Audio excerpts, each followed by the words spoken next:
ఉన్నది పట్టుమని 50 మంది. అదేనండి 2014లో దేశవ్యాప్తంగా గెలిచిన ఎంపీలు 50 మంది అయినా ప్రతిపక్ష పాత్రలో మాత్రం కాంగ్రెస్ వాళ్ళు ఇరగదీస్తున్నారు.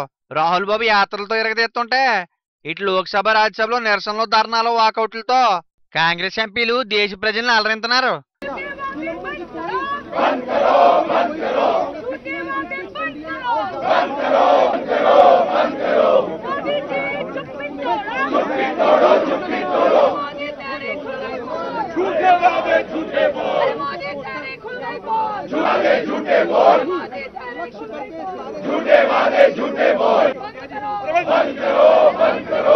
నాలుగు రోజుల క్రితం సభ సజావుగా జరగాలని 25 మంది కాంగ్రెస్ ఎంపీలు సస్పెండ్ చేశారు స్పీకర్ మహాజన్.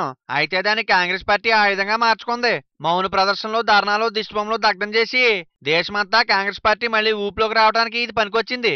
पहली बात सोनिया जी ये नहीं करती, मगर दो सवाल क्या है? जब भी चोरी होती है चोर छुप के आते हैं. सुषमा जी ने जो काम किया है छुप के किया है.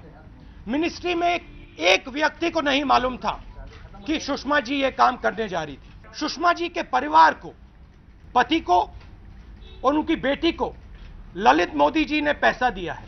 वो देश को बता दें कितना पैसा उनको मिला है, ललित मोदी जी ने उनके परिवार को कितना पैसा दिया है ये भी बता दें. ఇప్పటికే తప్పుల మీద తప్పులు చేస్తున్న బీజేపీ పార్టీ ఇప్పుడు ఈ సస్పెన్షన్ తో పెద్ద తప్పే చేసింది.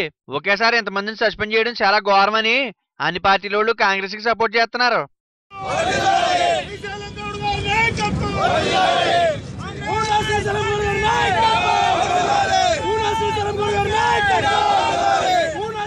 ఇప్పుడైనా స్పీకర్ ఆలోచించి ఆయన తిరిగి సభకు తీసుకొస్తే బాగుంటది. సభా సమయం వృధా కాకుండా ప్రజా సమస్యల మీద స్పందిస్తే ఇరు పక్షాలకే మంచిది. ఇలాగే మొండిగా వ్యవహరిస్తే కాంగ్రెస్ పార్టీకి ఛాన్స్ ఇచ్చిన వాళ్ళు అవుతారు. హస్తం పార్టీ కూడా దీన్ని బాగానే యూజ్ చేసుకుంటుంది. ఇన్నాళ్ళలో నిస్తేజంగా ఉన్న పార్టీలో ఒక్కసారిగా ఊపు వచ్చింది. ఈ ఊపిని కాంగ్రెస్ వాళ్ళు ఈ 4 ఏళ్లు కొనసాగించి తమ సోనియమ్మ కళ అదే యువరాజు వారిని ప్రధానమంత్రిని చేయాలని కోరికని నెరవేర్చిన ఆశ్చర్యం లేదు. జాగ్రత్త మోడీ గారు.